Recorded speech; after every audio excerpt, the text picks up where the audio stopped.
If you've been riding for years, you know not all bikes are created equal. While some motorcycles become legendary for their reliability and performance, others earn infamy for being money pits, garage queens, or downright dangerous. Here's our countdown of the 10 worst motorcycles to own. Bikes that will drain your wallet, test your patience, and possibly put you in harm's way. Number 10. Benelli TNT 1130 Cafe Racer. The Benelli TNT 1130 Cafe Racer proves that Italian style doesn't always equal substance. Despite its head-turning street fighter looks, this bike is a maintenance nightmare. Why does it suck? The 1130cc 3-cylinder engine overheats regularly, often causing complete starter motor failure. Electrical gremlins are common, with inconsistent build quality throughout. Parts availability became nearly non-existent after Benelli's acquisition by Chinese manufacturer QJ Motors. Maintenance costs that would make even Ducati owners wince. Owners report that the engine cooked itself, and many bikes spent more time in the shop than on the road. A beautiful Italian sculpture best admired from a distance, preferably someone else's garage. Number 9. CF Moto V5 Sport Cruiser. Early Chinese motorcycles had to start somewhere, and unfortunately for CF Moto V5 owners, they were the guinea pigs. Why does it suck? Powered by what amounts to a poorly copied Honda Helix scooter engine producing a measly 15 horsepower. Oil leaks were standard equipment, not an optional extra. Build quality that can charitably be described as developing, with loose bolts and ill-fitting panels. A sluggish CVT transmission that sapped what little power the engine produced. One frustrated owner summed it up perfectly. It looked like a lawnmower engine powering a ray gun. Not sporty enough to be a sport bike, not comfortable enough to be a cruiser, and not reliable enough to be transportation. Number 8. Honda DN01. Honda is known for reliability, not controversial styling, except with the DN01. This cruiser-scooter hybrid proved that even Honda occasionally misfires. Why does it suck? Tipped the scales at over 270 kilograms, 595 pounds, heavier than many full-sized cruisers. Featured Honda's ironically named human-friendly transmission that was anything but friendly to performance. Cost around $15,000 when new, premium cruiser money for something that wasn't quite a motorcycle or a scooter. Virtually no storage space despite its massive size. Uncomfortable ergonomics for both touring and passengers. Owners described it as neither a motorcycle nor a scooter, but awful, with no clear target audience. Honda quickly pulled the plug after dismal sales, ensuring parts would become increasingly scarce. Number 7. Yamaha Nikon. Innovation doesn't always equal improvement, as proven by Yamaha's three-wheeled oddity. The Nikon promised enhanced stability with its leaning dual front-wheel design, but delivered mostly confusion. Why does it suck? Weighs a hefty 580 pounds, negating any handling benefits the extra wheel might provide. Price tag around $16,000 put it in competition with excellent conventional sport tourers. The complex front-end design means specialized service requirements. Limited market appeal translated to poor resale value. Rare enough that one reviewer noted, "I've never seen one outside a showroom." Neither fish nor fowl, the Nikon alienated traditional motorcyclists while failing to attract new riders who might benefit from its supposed stability advantages.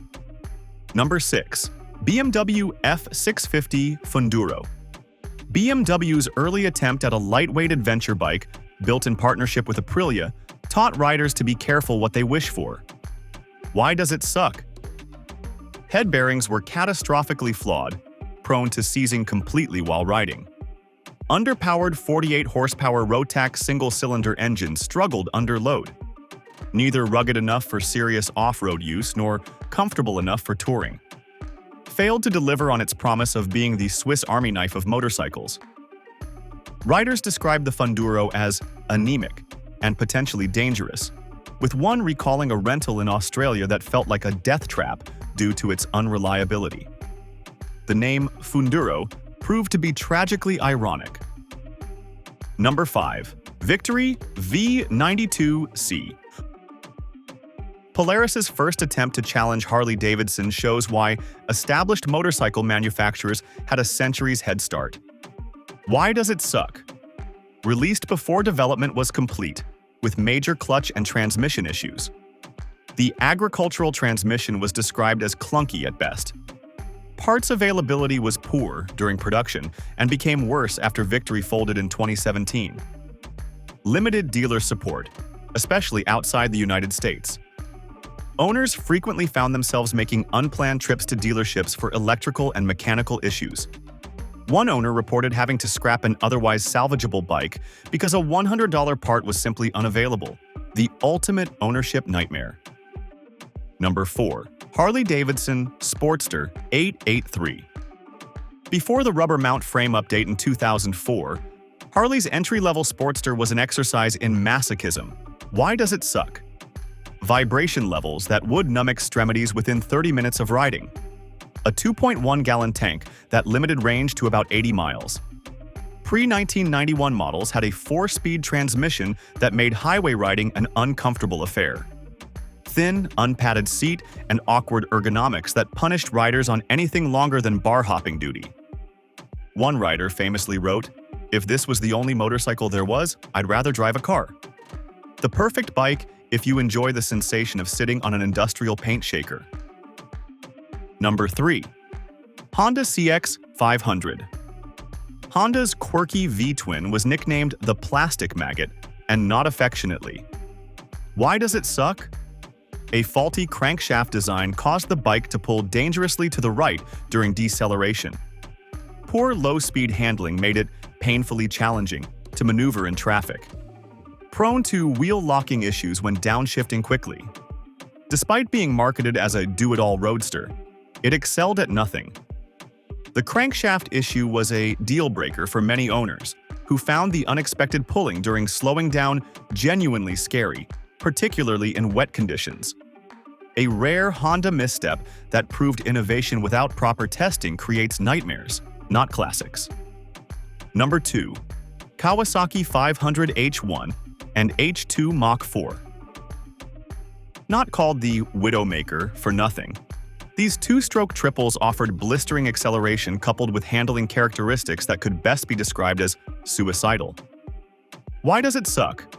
Lightweight frames and primitive suspension were overwhelmed by the H2's 74 horsepower. The abrupt power band kicked in above 4,500 RPM, often catching riders by surprise mid-corner. Brakes that were wholly inadequate for the power output. High risk of accidents earned them their grim nickname. Even experienced riders noted that the H1 and H2 were thrilling but terrifying, with one stating, "Cornering at speed was strictly for experts." These bikes didn't just suck to own, they could actively try to kill you. Number 1. Bimod VU. The motorcycle so bad it bankrupted its manufacturer, Bimod's VU stands alone at the pinnacle of terrible ownership experiences. Why does it suck? The innovative direct fuel injection system for the two-stroke V-twin was catastrophically unreliable. Power delivery was completely unpredictable, either nothing or a sudden violent surge. Nearly unrideable due to constant stalling, jerking, and sputtering. Attempts to fix the issues failed so completely that Bimod had to buy back bikes from customers, leading to bankruptcy. Riders described the VU as utter, unrideable crap, with some bikes accumulating more time being pushed than ridden. Despite promising 105 to 110 horsepower in a lightweight 320-pound package, the VU became the ultimate cautionary tale of ambition, outstripping engineering capability. Now that you've seen the worst of what motorcycling has to offer, why not check out some legendary machines that got it right? Head over to my video, The 8 Motorcycles That Made Harley-Davidson a Legend, to see how proper engineering, thoughtful design, and rider-focused development created motorcycles worth owning. You'll discover the bikes that built an American icon and learn what makes them special, the complete opposite of the mechanical nightmares we've covered here.